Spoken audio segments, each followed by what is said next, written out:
Nostradamus spoke of a vanishing in 2025. The signs are already here. You wake up. Everything seems normal. The sunlight, the quiet buzz of the world. But something's off. No signal, no updates. The TV only shows static. You step outside and realize you're alone. Not just alone, foregone. The street is there, but the people, gone. Not dead, not missing, just erased. And no one remembers them, except you. Could this be what Nostradamus warned us about? Where the memory fades but the world remains, the soul will cry out into the void. A prophecy of a great vanishing, not with fire, but with silence. In a world driven by digital memory, lost histories, and shifting realities, what if we're already in it?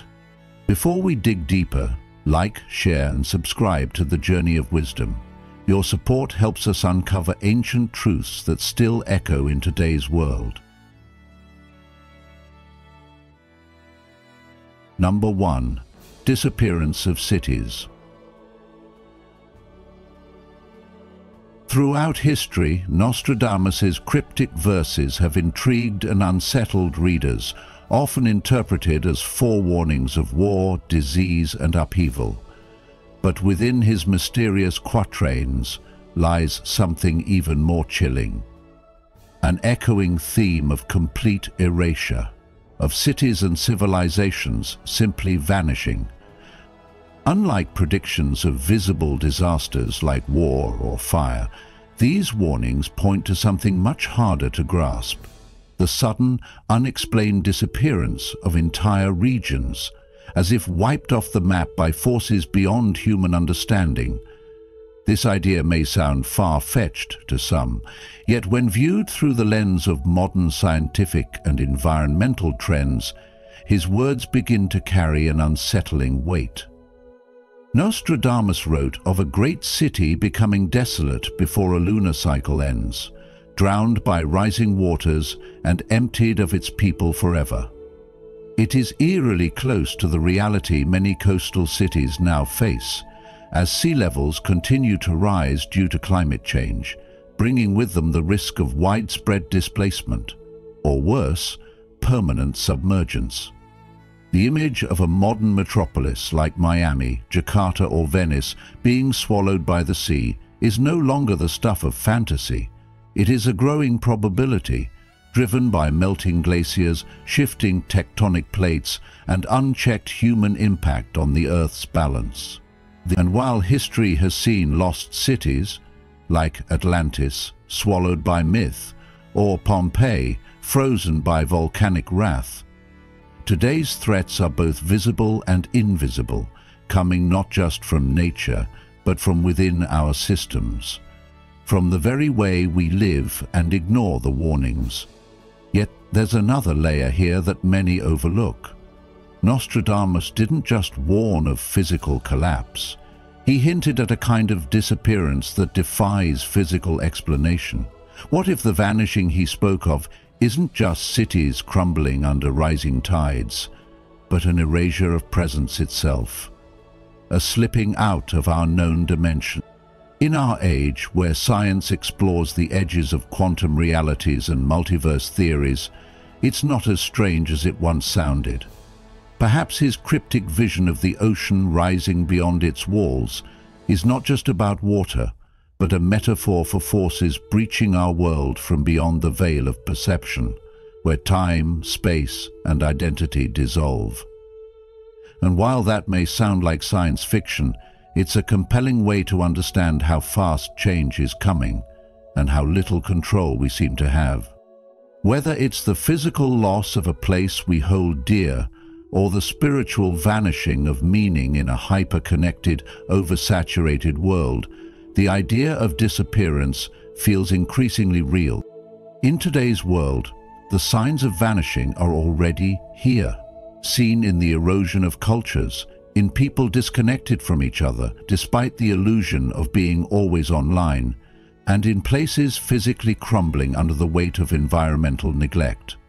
Nostradamus may not have had the words for climate crisis or existential anxiety, but perhaps he was speaking to the human tendency to look away until it's too late. So what can we do? We begin by paying attention.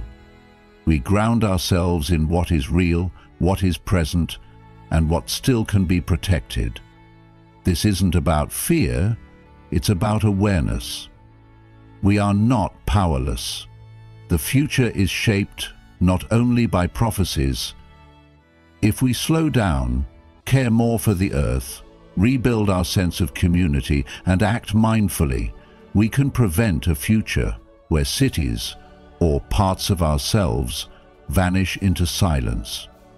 We don't need to wait for disaster to reconnect with what matters. The greatest vanishing we face may not be a tsunami or a dimensional rift, but the slow fading of empathy, of purpose, of awe. Let's not let that be the legacy we leave behind. Number 2. Collapse of the digital world. The collapse of the digital world. These words may seem like the plot of a futuristic thriller, but what if they're actually a warning hiding in plain sight?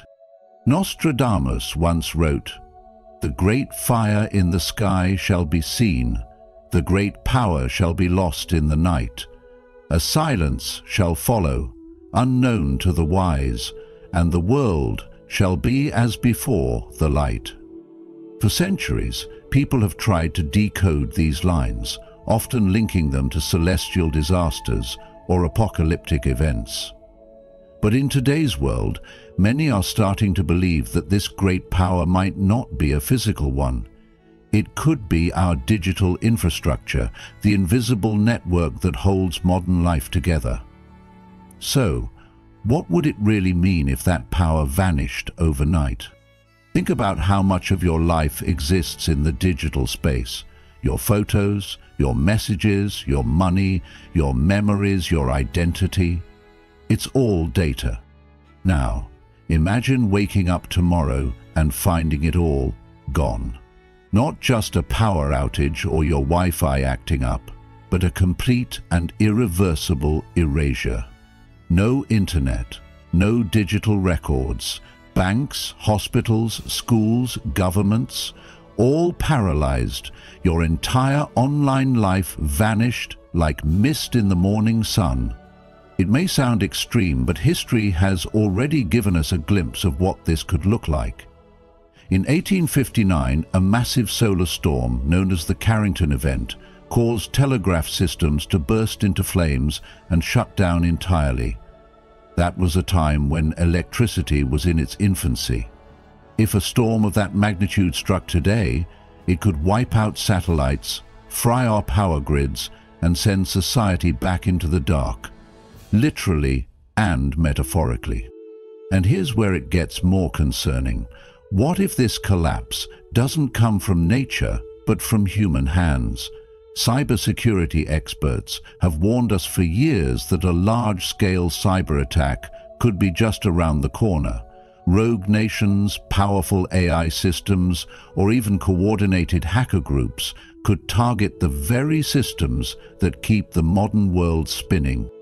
If our digital lives were deliberately deleted, would we even know where to begin to rebuild? Some researchers fear that 2025 could be the year such an event unfolds, a vanishing not from natural decay, but from digital sabotage. And if that were to happen, what would remain of our history? Would future generations have any idea who we were, or would our entire civilization become a myth, a whisper lost to time? Let's pause here. What does it mean for you if everything you depend on were to disappear? How would you connect, remember, or even function in a world that no longer remembers you? These are not just dramatic questions. They are real considerations in an age where so much of our life, our culture, and our knowledge is stored in fragile digital forms. In truth, We're already seeing hints of this vulnerability. Data breaches, AI manipulation, fake news, lost access to accounts. It's all pointing to a deeper issue. We've built our lives on something that can vanish without a sound. So, what can we learn from this possibility? First, we're reminded not to put all our faith in things that are temporary or unstable. Just like the teachings of wisdom across the ages, from Buddhist monks to ancient prophets, the message is clear.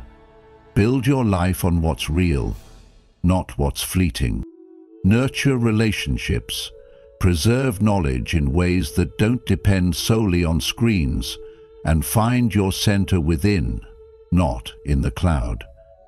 The digital world can offer us connection, yes, but true wisdom teaches us that the most lasting things are often found in silence, in stillness, and in what we pass on through presence, not pixels.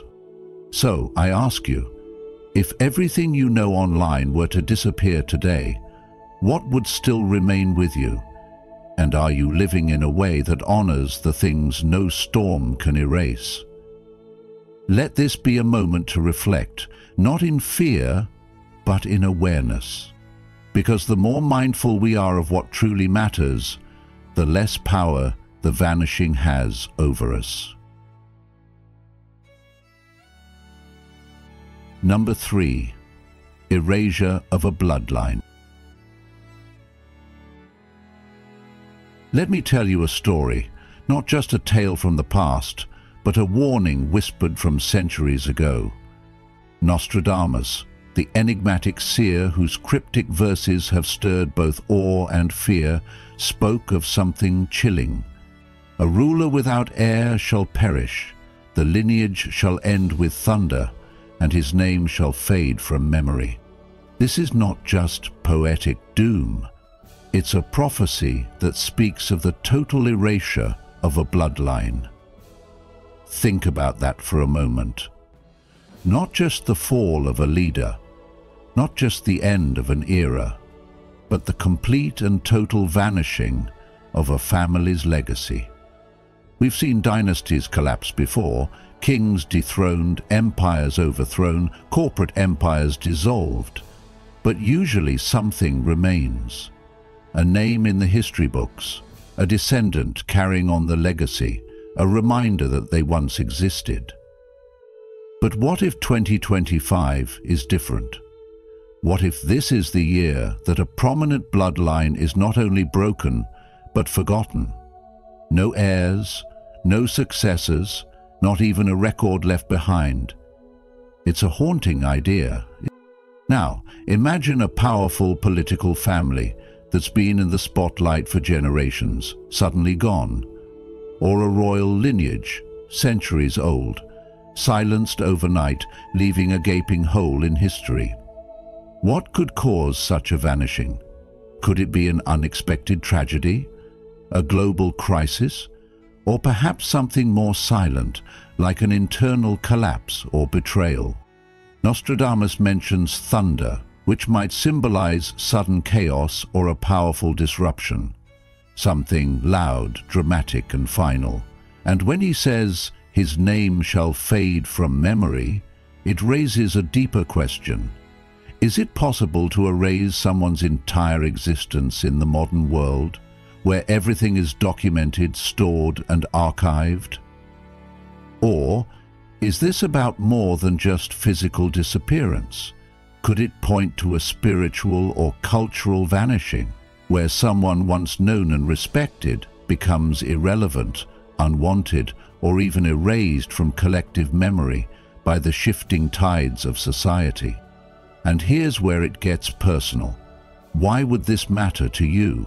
Because it makes us wonder, how fragile is legacy, really? What does it take to be remembered? Is it our family name, our power, our wealth, or something deeper? Can anyone truly ensure their impact lasts beyond their time on Earth? And in a world that changes faster than ever, where cancel culture, digital erasure, and social collapse are real possibilities, What lessons can we learn from this prophecy? So, ask yourself, if everything you've ever built could disappear tomorrow, what would you want to remain? What kind of legacy are you creating right now? And is it built on something strong enough to stand the test of time? Thank you for spending time with us today. As we explore the mysteries surrounding Nostradamus and the warnings for 2025, I truly appreciate having you here on this journey. If this is your first time watching, feel free to drop a comment saying, "I am a seeker." And if you've been with us for a while, type, "I walk the path." Your voice, no matter how small, adds light to our shared exploration and inspires us to keep going. All right, let's continue this journey together, shall we? Daily Buddhist practices, staying awake in an age of vanishing.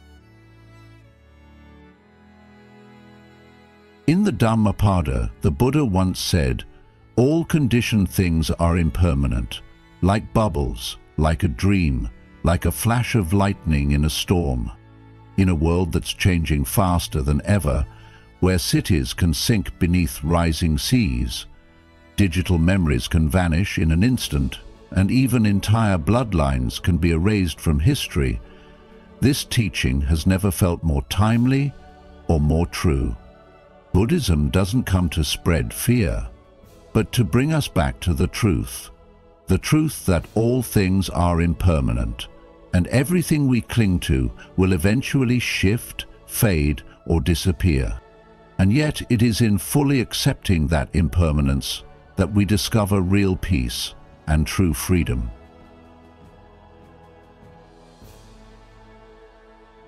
Number 1.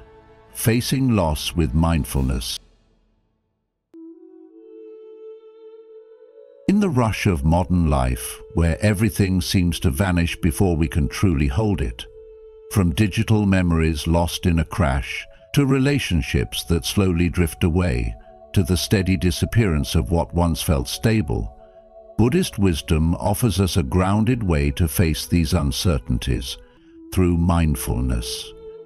When we experience loss, whether it's a job, a loved one, or a part of our identity, our instinct is often to panic or resist. But the Buddha, in his deep clarity, encourages us to contemplate the truth of impermanence. This isn't a cold or distant truth, but a liberating one. As the Buddha said, "All conditioned things are impermanent, like a bubble, a dream, a flash of lightning in a storm." This image reminds us that nothing, no matter how precious or painful, will remain unchanged. The cities we build, the data we save, the stories we tell about ourselves, all arise, exist, and eventually dissolve. And if we can see this clearly, not just as an idea but as a felt experience, we begin to suffer less when life changes, as it always does. Each morning, before the noise of the day creeps in, take 5 quiet minutes just to sit. You don't need incense or a perfect meditation pose, just a gentle awareness. Reflect on 3 simple truths. What I love may one day be gone. What I fear will also pass, and nothing lasts forever. This is not to make you numb or cold-hearted. In fact, it's the opposite. This reflection opens the heart. When we see the fragile beauty of life, we become more grateful, more compassionate, and less likely to cling or push away. This is how mindfulness becomes our daily medicine. Not a grand solution, but a quiet shift in perspective that slowly heals our suffering. In a world where social media feeds vanish overnight, and even our memories are outsourced to cloud servers, remembering that all things are in flux helps us anchor ourselves in something deeper, presence. Thich Nhat Hanh once said, "Thanks to impermanence, everything is possible." That means every ending carries a seed of renewal. Every goodbye, a quiet hello to something else. So, When grief arises, don't rush to escape it. Sit with it, breathe with it, and understand that it too is part of the natural rhythm of life. There's great wisdom in softening to what is, instead of resisting what we wish wasn't happening. Our suffering doesn't come only from loss. It often comes from believing we should be exempt from it. But the truth is, life asks us to love fully without guarantee, to show up knowing we can't control the outcome.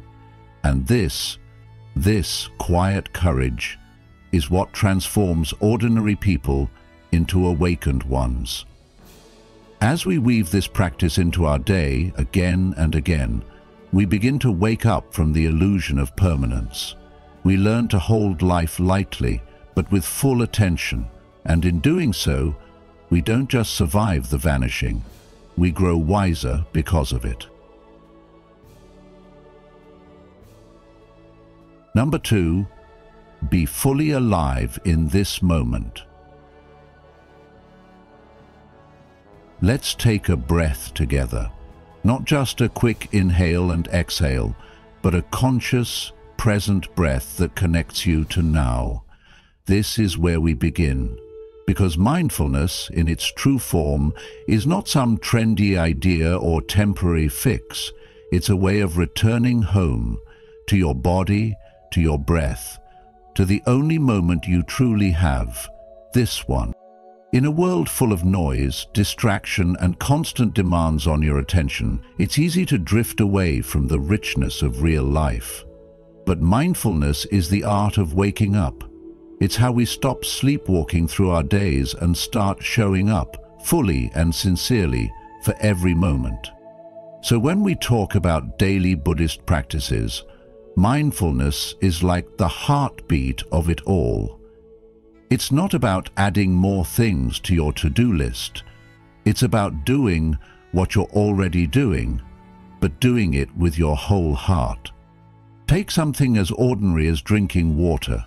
What if, instead of gulping it down while looking at your phone or rushing to the next task, you actually drink the water? You feel the coolness. You notice the sensation of swallowing. You become aware of how your body receives it. That's mindfulness. It's the difference between living and merely existing.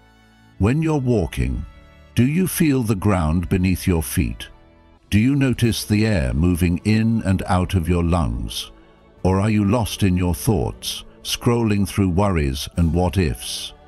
What happens when you start bringing full awareness to each step, each breath, each blink of your eye?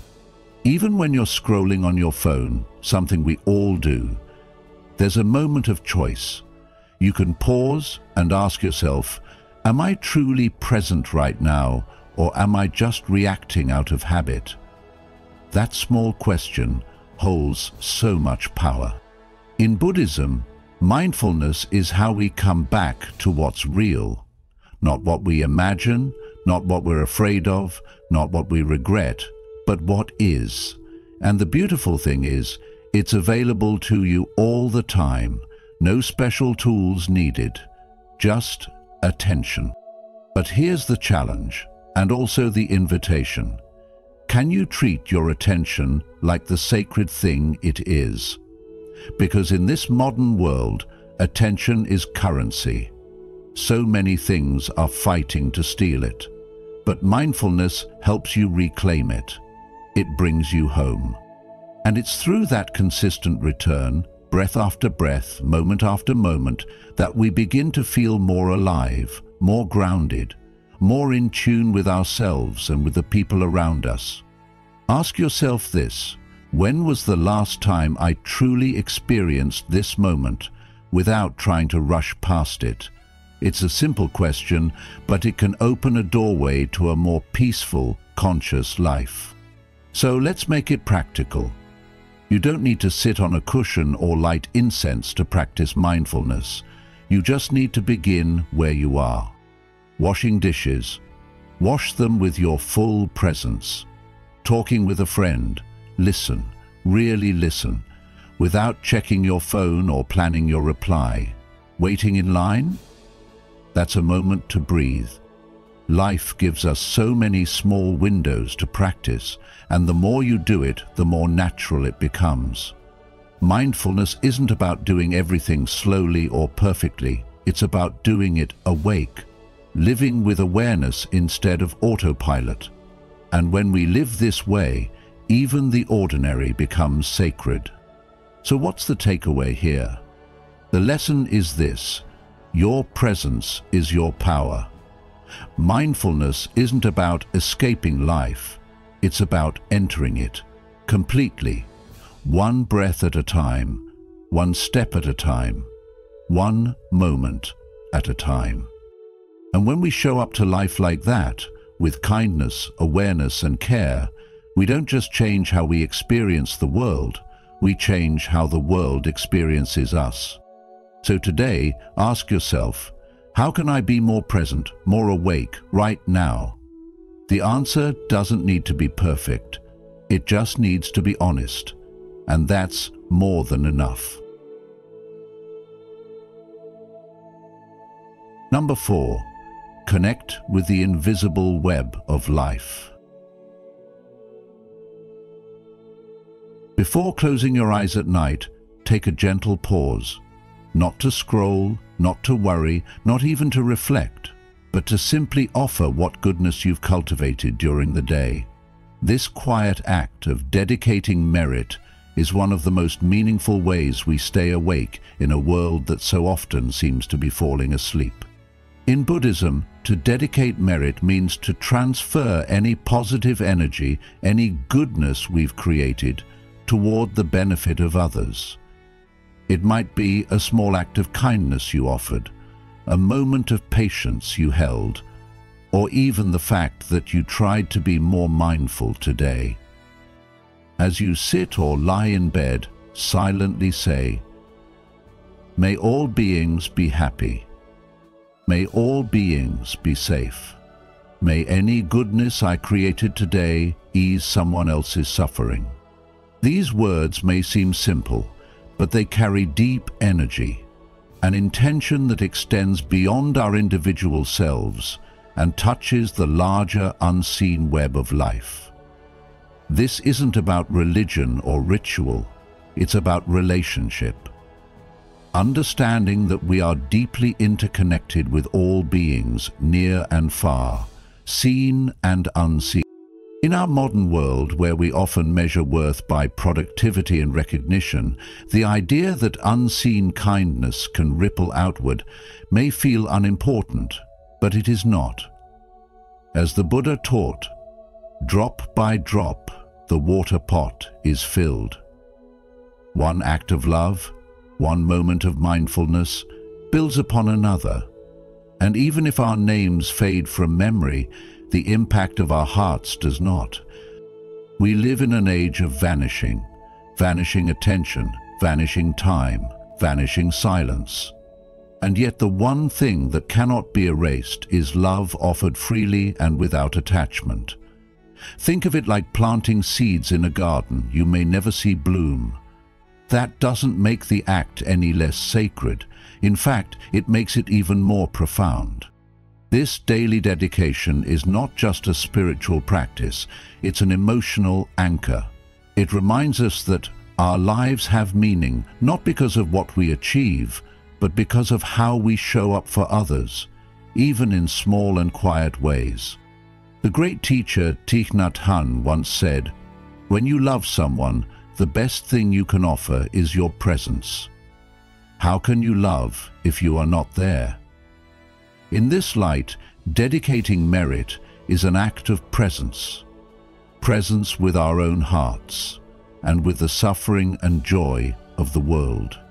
In a time where isolation is common, and people can feel disconnected despite all our digital tools, this practice quietly reconnects us. It makes us aware that our efforts, no matter how unnoticed by others, are part of something larger. And it encourages humility, the kind that keeps our ego in check while letting our compassion grow stronger. As you end your day, Ask yourself not just, did I do enough, but rather, can the goodness I've tried to live today be shared? Even on days when you feel you've stumbled, your willingness to offer what little you have is already a sign of awakening. So let this small moment become a sacred one. Let it be a soft rebellion against a world that forgets the heart. Let it be your quiet way of saying, I am here, I care, and I choose to love. Through this, we don't just practice Buddhism, we live it. Number 3, live by ethics. Let's take a moment to pause and ask ourselves a gentle question. When the world feels like it's spinning too fast, what do you hold on to? In times of uncertainty, when the ground beneath us feels a little shaky, whether it's due to personal challenges, global conflict, or the quiet anxieties of daily life, what keeps us grounded? For those of us walking the path of awakening, the answer often points us back to something timeless and deeply human, our ethics. The Buddha taught that to live a life rooted in ethical awareness is to walk in peace, even when the world around us is in turmoil. Morality isn't just a set of rules written on stone. It's more like an inner compass, soft, guiding, and always there to help us find our way back to what matters most. The 5 precepts, a cornerstone of daily Buddhist practice, aren't meant to punish or restrict you. Instead, they are a loving invitation to live with greater clarity, honesty, and compassion. When you really look at them closely, you'll see that they speak to something very deep in all of us. A desire to do no harm, to live with intention, and to reduce suffering in a world already carrying so much of it. So what are they? First, to refrain from killing, not just literally, but also in how we care for all forms of life, even the tiny unnoticed ones. Then, to refrain from stealing, and this goes beyond material things. It includes not taking what hasn't been freely given, whether that's someone's time, trust, or energy. The third, to refrain from sexual misconduct, asks us to treat intimacy with respect and not use it to manipulate or hurt others. Fourth, to refrain from false speech, not just lying outright, but gossip, harsh words, or even the small distortions we sometimes use to protect our ego. Finally, to refrain from intoxicants that cloud the mind, because when our mind is clear, we're better able to see things as they really are and act with wisdom. Thich Nhat Hanh once said, "The 5 precepts are love itself. They are the path to real happiness. And when we start seeing them not as commandments, but as deep expressions of love, love for ourselves, love for others, love for life itself, they begin to feel less like a burden and more like freedom." Think about it. When you live with integrity, your heart feels lighter. You don't have to carry the weight of hidden guilt or confusion. You become more trustworthy, not just in the eyes of others, but in your own. And from that inner trust grows something even more powerful: peace. Not the kind of peace that depends on everything going your way, but the kind that can hold steady even when the world is chaotic. So here's something to reflect on. What does living ethically mean to you? Not in theory, but in the choices you make each day. Can you see how small actions, like choosing honesty over convenience or compassion over reactivity, might ripple outward, changing not just your life, but the lives of those around you? The Buddha didn't ask us to be perfect. He asked us to be awake. And one of the most powerful ways to wake up is to live in alignment with your values, moment by moment, breath by breath. As we move through this modern age, an age where distractions are constant and truth can sometimes feel like it's slipping away, it becomes more important than ever to stay rooted in something real. The 5 precepts aren't about becoming someone else. They're about becoming more fully yourself. So, I invite you, gently, to look inward. What kind of world do you want to live in? And what kind of person do you want to be in that world? Every choice is a seed, and when you plant those seeds with wisdom, you help create a more compassionate world, not just for yourself, but for all beings. If you've made it this far, you're already taking the first steps toward living with more mindfulness and presence in a world that's constantly pulling us away. Comment below with a wake journey to affirm your commitment to staying grounded and aware each day. Don't leave just yet. There's still so much wisdom ahead to help you stay centered, compassionate, and awake in this fast-paced age. Stay with us until the end. You won't want to miss it. Number 5. Meditate daily. When the world feels too loud, when your mind is pulled in 1,000 directions, when you're scrolling endlessly or chasing after the next thing, take a moment to come back to yourself. Turn inward. In the middle of chaos, there's a stillness available to you, a kind of silence that can't be erased by noise, stress, or the distractions of modern life. And you don't need hours to find it. Just 10 to 15 minutes of daily meditation, sitting still, breathing gently, and simply being, can change the entire tone of your day. You might not see it at first, but over time, you begin to notice a space between your thoughts, a calmness that's always been there, waiting quietly beneath the noise. So ask yourself, when was the last time you gave yourself the gift of doing nothing, not out of laziness, but as an act of love and presence? Let this be your practice. Sit quietly and say to yourself, breathing in, I know I am alive. Breathing out, I smile. These simple words are more than a mantra. They're a return to awareness, a gentle reminder that you're here, now, and that's enough. Often, we think we need to do something to fix our problems, to get ahead, or to be happy. But meditation teaches us something different. You don't always need to react. You don't always need to fix. Sometimes you just need to see clearly. Meditation won't erase your problems, and it's not supposed to. But what it does do is build your inner strength. It gives you clarity, it softens your reactions, and it creates space for wisdom to arise. In a world that's constantly pulling you outside of yourself, with notifications, pressures, comparisons, and noise, daily meditation is your gentle rebellion.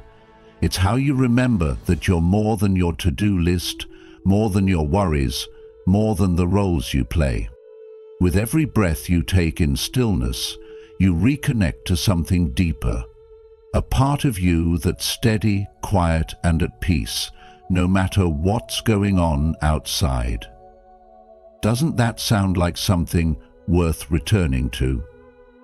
And here's a thought to carry with you. If you don't make time to be with yourself in silence, how will you ever truly know what's going on inside? How will you hear your own heart over the noise of the world? What are the things your soul has been trying to tell you, but you've been too busy to hear? So here's your invitation. Start small. Sit for 5 minutes today. Maybe tomorrow 7. Let it grow. It's not about being perfect or reaching some spiritual milestone. It's about meeting yourself each day as you are. That quiet moment in the morning before the world wakes up, or in the evening when the day is done, those are sacred times. Use them, and remember, you don't meditate to escape life. You meditate so you can be more fully present in it. The lesson is simple but powerful. Silence is not empty, it's full of answers. Daily meditation isn't just about relaxation. It's about building a life rooted in awareness, balance, and compassion. When you find that inner silence, the world outside no longer controls you. You begin to respond, not react. You begin to live from the inside out. That's the gift of a daily practice, and it's waiting for you. Number 6. Do small good deeds. In a world that often feels fast, noisy, and uncertain, it's easy to believe that we have to do something grand to make a difference. Maybe you felt that pressure, that unless your actions are big and visible, they don't matter. But I want to gently remind you today, you don't need to change the whole world. You just need to be kind right where you are. That's enough. That's powerful. Sometimes the most meaningful impact starts with the smallest gesture, a smile, a kind word, or simply letting someone go ahead of you in line. These small acts may seem invisible, but they are the quiet threads that hold the fabric of compassion together. Buddhism teaches us that our actions, no matter how small, carry energy. They don't vanish into thin air, they plant seeds, and like any seed, they may take time to grow, but they do grow. Isn't that beautiful? Think of your daily actions as drops of goodness, small, consistent, and full of meaning. You don't need applause. You don't need to be seen. The beauty of true kindness is that it often goes unnoticed by the world, but never by the heart. Let's think about this. When was the last time someone did something small but kind for you? Something that lifted your day, maybe even your whole week.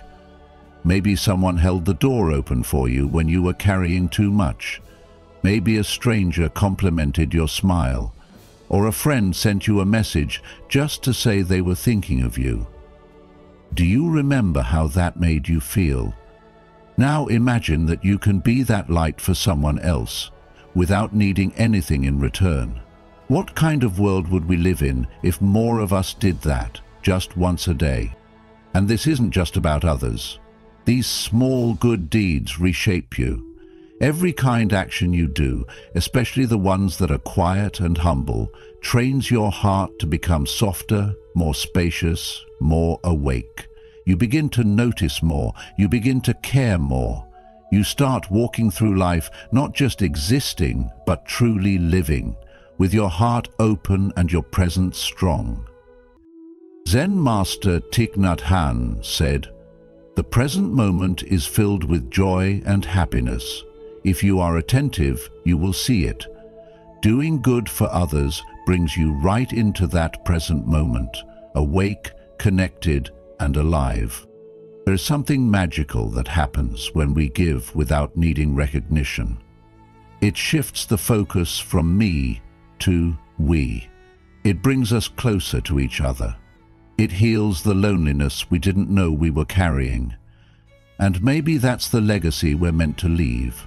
Not statues or stories about our greatness, but the invisible thread of kindness we wove through the lives we touch. So I'll ask you now, what is one small good thing you can do today without anyone knowing?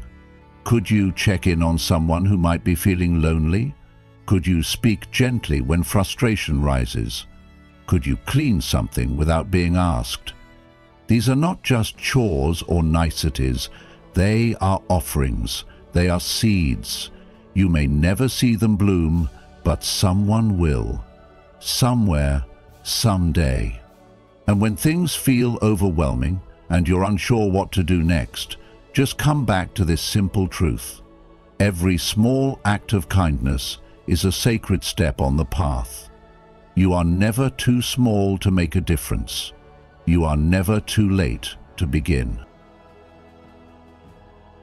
as we reflect on the warnings of Nostradamus and the quiet vanishings already unfolding around us, of cities, of memories, of meaning, let us remember, the future is not just written in prophecy, but in our presence, our choices, and the values we live by each day. This isn't about fear, it's about awareness. In a world so easily distracted, staying awake is a powerful act of love. So, if this message resonated with you, please take a moment to like, share, and subscribe to The Journey of Wisdom. And don't forget to turn on notifications so you won't miss our next exploration into timeless truths and modern reflections. Together, let's walk this path with open eyes, steady hearts, and a deep commitment to what really matters. Until next time, stay mindful, stay grounded, and may your journey be filled with wisdom.